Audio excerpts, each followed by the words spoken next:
You know, the more months that are passing by, I'm starting to really think that Moira is forgetting about Berserk, but you know what? Chapter 358 has finally been released.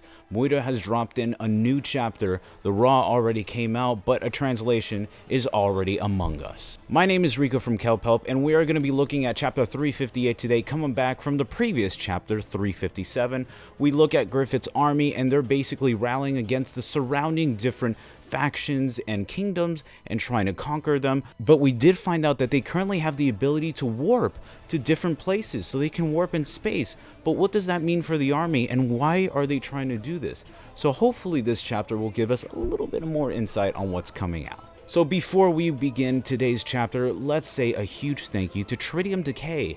He actually was able to take the raws and translate them. He's been doing this for the past 10 chapters, so if you can, go to Twitter, give him a little bit of a thank you, just because it's because of this we're able to look at this chapter. Alright, so without further ado, we're going to begin looking at it on my tablet. We're going to see what's going to be going on in this chapter right here.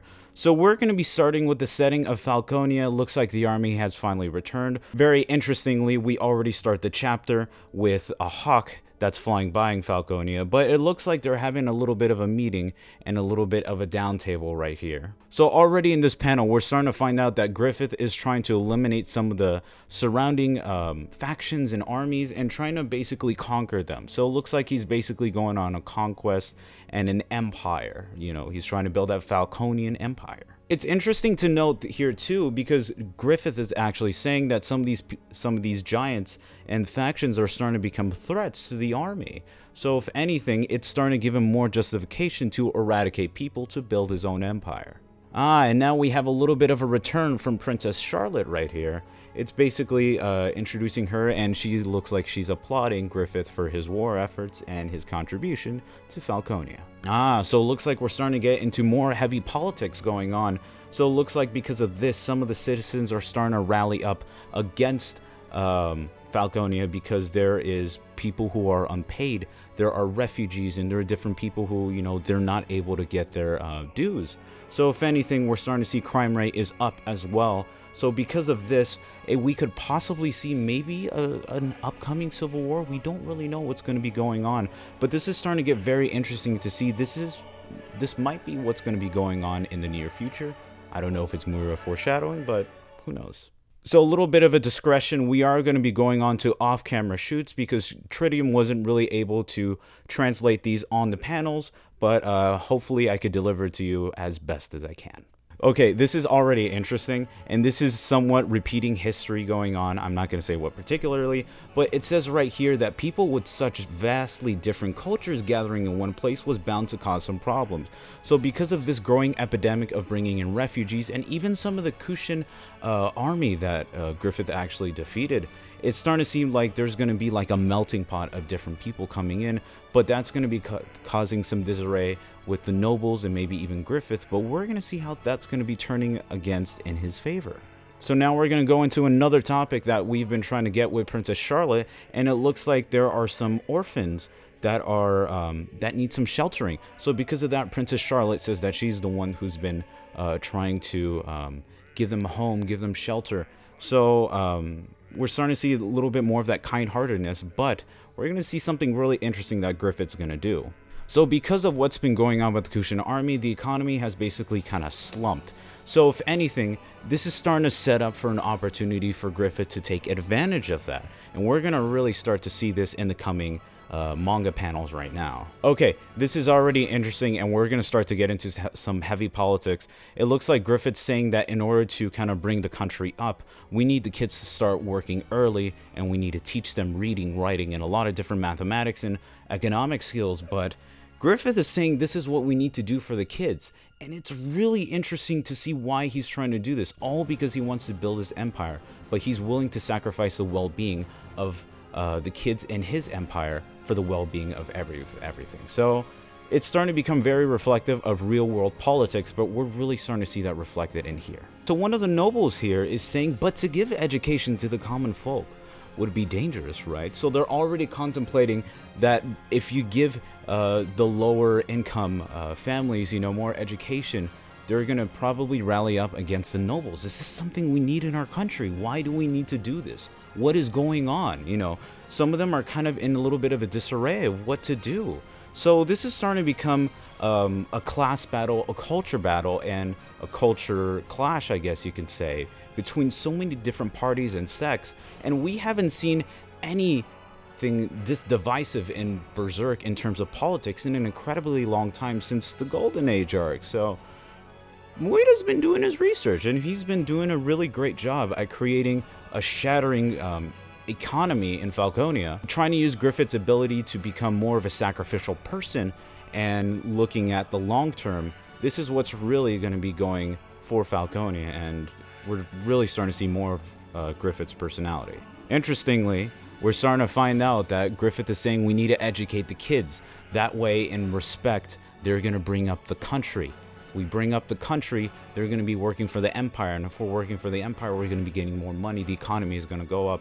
So Griffith is finding a really good reason to justify his actions for supporting these kids, but then again, that's starting to become, you know, how are the kids going to feel?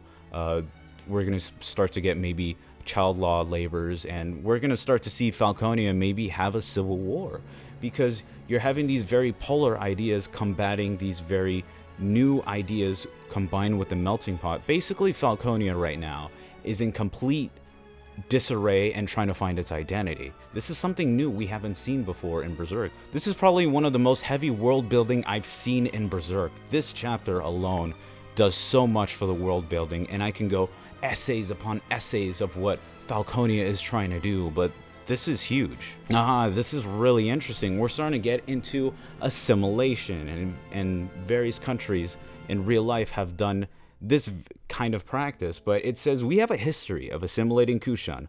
When you eat from the same pot as someone and fight alongside them, you form a strong bond. So this is already saying because of the Kushan army that now that they've kind of assimilated with Falconia, that they can become one and bring the country up. But this is already crazy that there's going to be some form of assimilation going on right here. They're already starting to talk about a transportation system and having a network. So basically, he wants to turn this empire into something so much more than that. He wants to rule with an iron fist. You can tell that Griffith is obviously very calm and collected, but this is very different from the I sacrifice. This is so much more than that. He's willing to do anything to conquer as much as he can, and this is completely evident of that. So he's already saying we should establish a wall which spans the entire border as a means of defense, with a number of bases and towns spread out from each other. He's really trying to create this empire as much as he can, and it's completely evident in what he's trying to do. So it looks like the government meeting has already ended. Everyone has kind of returned to their place, and Griffith is kind of going back, and it looks like they're very happy with what he's saying, and this might be something viable they're going to do. Everyone's kind of shocked, but very happy with what's going on.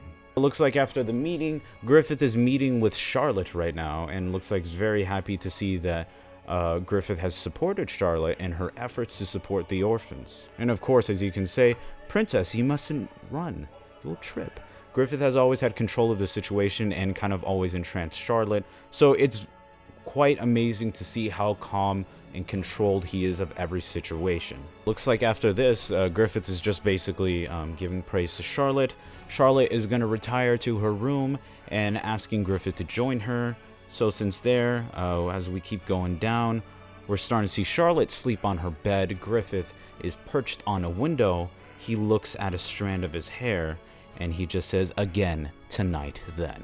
We don't really know what this means in terms of the context. This obviously leads into the next chapter. We don't know what this is going to be, but this is quite an amazing chapter. I'm very surprised how much content is in this chapter. From what we've gotten previously to now, it's kind of overwhelming. But there we go, guys. This is what's been going on with Griffith and Falconia. He's trying to raise this empire into something more. We're starting to get more politics, and we're going to see how that's going to play out into the overarching story of Berserk. So only time will tell what this is going to come out, but I hope you guys enjoyed this new chapter. Unfortunately, the chapter does not say when we're going to be getting a next issue. It could be next month, 2 months, 3 months, a year. I have no idea. So I guess only time will tell, and when it does, you bet your ass you're going to see another Berserk Monthly. But I wanted to say thank you guys so much for looking at this video. If you love this video, give me a like, Give me a thumbs up or a thumbs down if you liked or disliked it, and also subscribe. I do more videos like this, and if there are more videos you guys want to see, let me know on top of the port versus ports I do.